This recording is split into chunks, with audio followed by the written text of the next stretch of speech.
సర్నాల ఎలమందు తప్పే లేదంటే ఆయన టీడీపీ ఆయన. Balakishore thank you. తెలంగాణ శ్యామ్ పగడిపల్లి. నేను చెప్తున్నాం టీడీపీ దరిద్రులారా, మేము ప్రజలకి ఎడ్యుకేట్ చేస్తున్నాం, తప్పకుండా మిమ్మల్ని దింపడం జరుగుతుంది.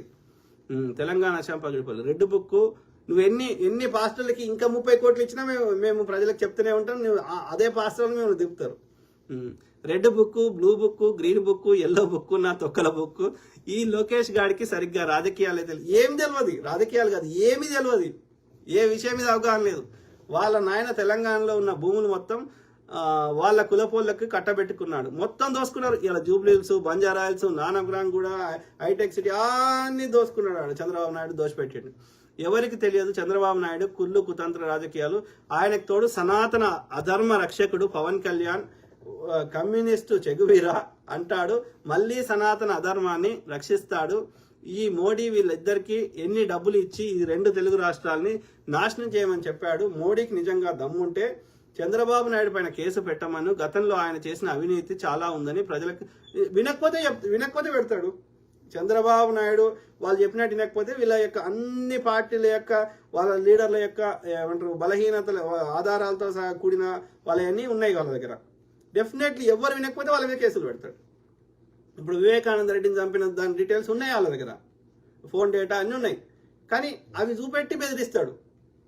ఇవి చెప్తే వినకపోతే అప్పుడు ఆలోచిస్తాడు. సో అట్లా అంటే వాళ్ళు ఏమంటాడు, బ్రాహ్మణుడు ఏమంటారు, దే ఆర్ యూజింగ్, తనకు అనుకూలంగా మార్చుకుంటున్నాడు ప్రతి సిచ్యువేషన్ని.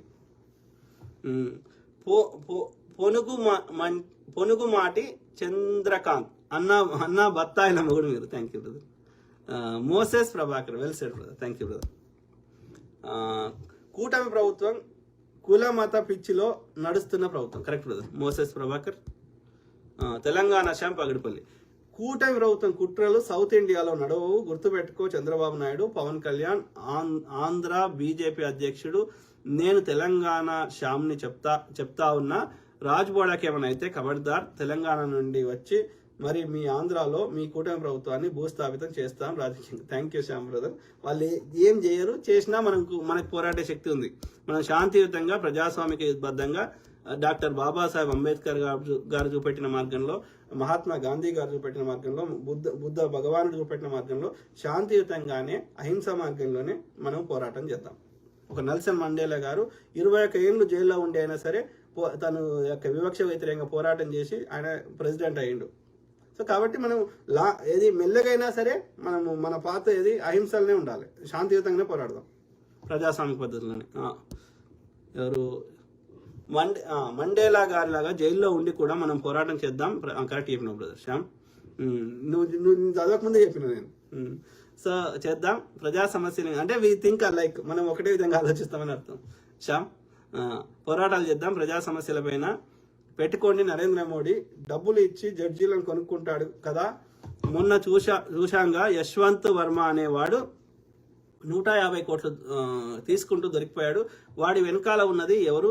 బీజేపీ నాయకులు సమాధానం చెప్పాలి. బీజేపీ పాలనలో ప్రజలకు ప్రజాస్వామ్యం పైన నమ్మకం కోల్పోతా ఉన్నారు, న్యాయ వ్యవస్థను కూడా కొనుక్కుంటా ఉన్నారు. బీజేపీ వచ్చిన తర్వాత నుంచి అన్ని అట్లనే ఉన్నాయి.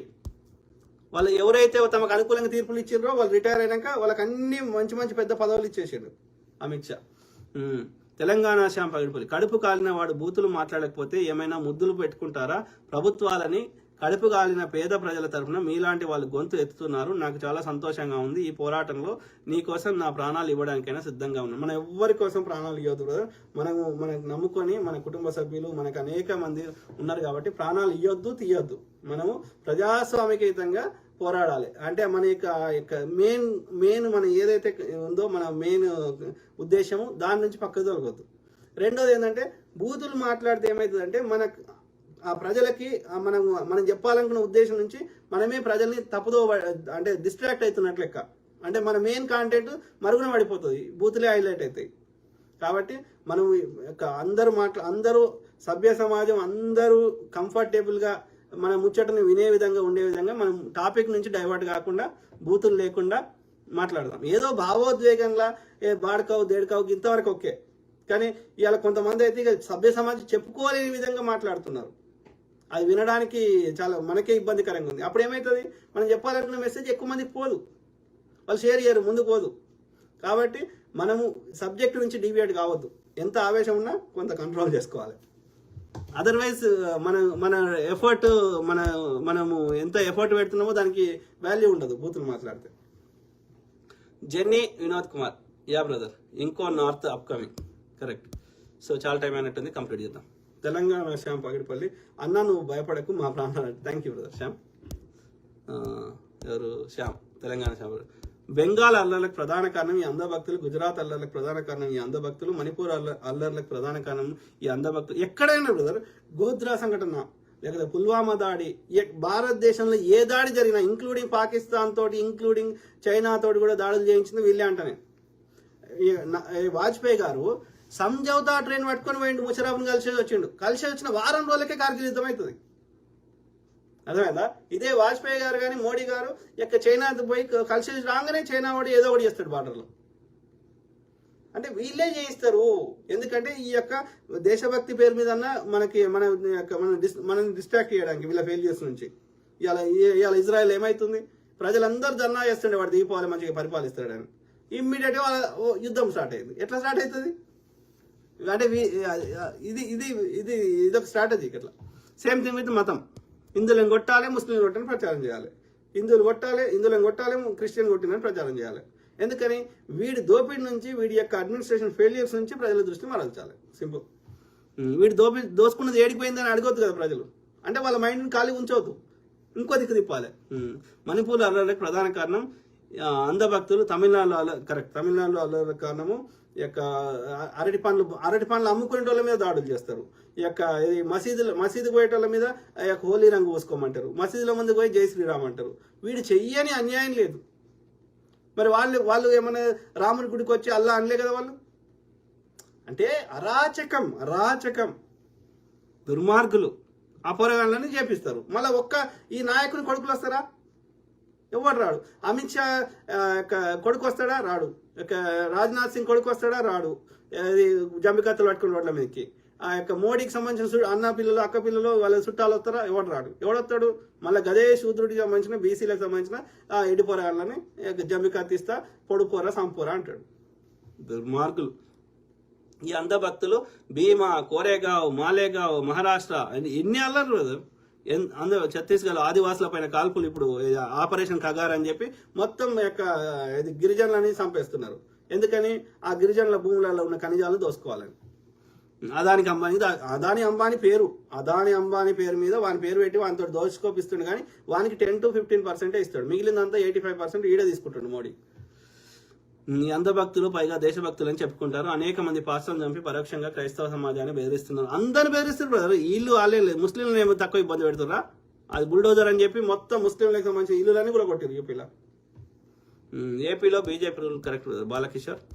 జెన్నీ వినోద్ కుమార్, అన్న చాలా ఘోరం అన్న, పోలీసులు చాలా హార్ష్గా బిహేవ్ చేస్తున్నారు, ఫ్లెక్సీ గుంజుకున్నారు, నిజాన్ని చంపేసి మాట్లాడనివ్వడం లేదు. Correct brother.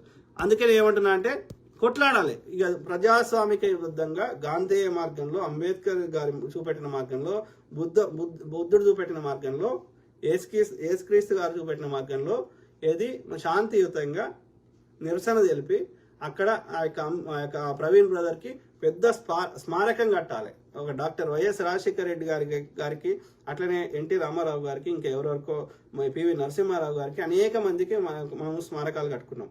అట్లనే ప్రవీణ్ బ్రదర్ గారికి ఆ ఇన్సిడెంట్ అయిన స్థలంలో రోడ్డు మీద కట్టలేం కాబట్టి అక్కడ ఒక 5 ఎకరాలు 10 ఎకరాలు అక్కడ స్థలం, అక్కడ నుంచి ఇన్సిడెంట్ అయిన దగ్గర నుంచి ఆ లోపలికి అంటే కొంతమూరు లేదా రాజమహేంద్రవరం కింద వస్తుంది. సో అక్కడ ఒక 5 నుంచి 10 ఎకరాల స్థలంలో బ్రహ్మాండమైనటువంటి మెమోరియల్ కట్టాలి, స్మారక స్తూపం కట్టాలి, స్మారక పార్క్ కట్టాలి. దానికోసం పోరాటం చేయండి దయచేసి. అందరం పోరాటం చేయండి, కాదు చేద్దాం, అందరం చేద్దాం. రావణ బ్రహ్మ కరెక్ట్ మాట. Thank you brother.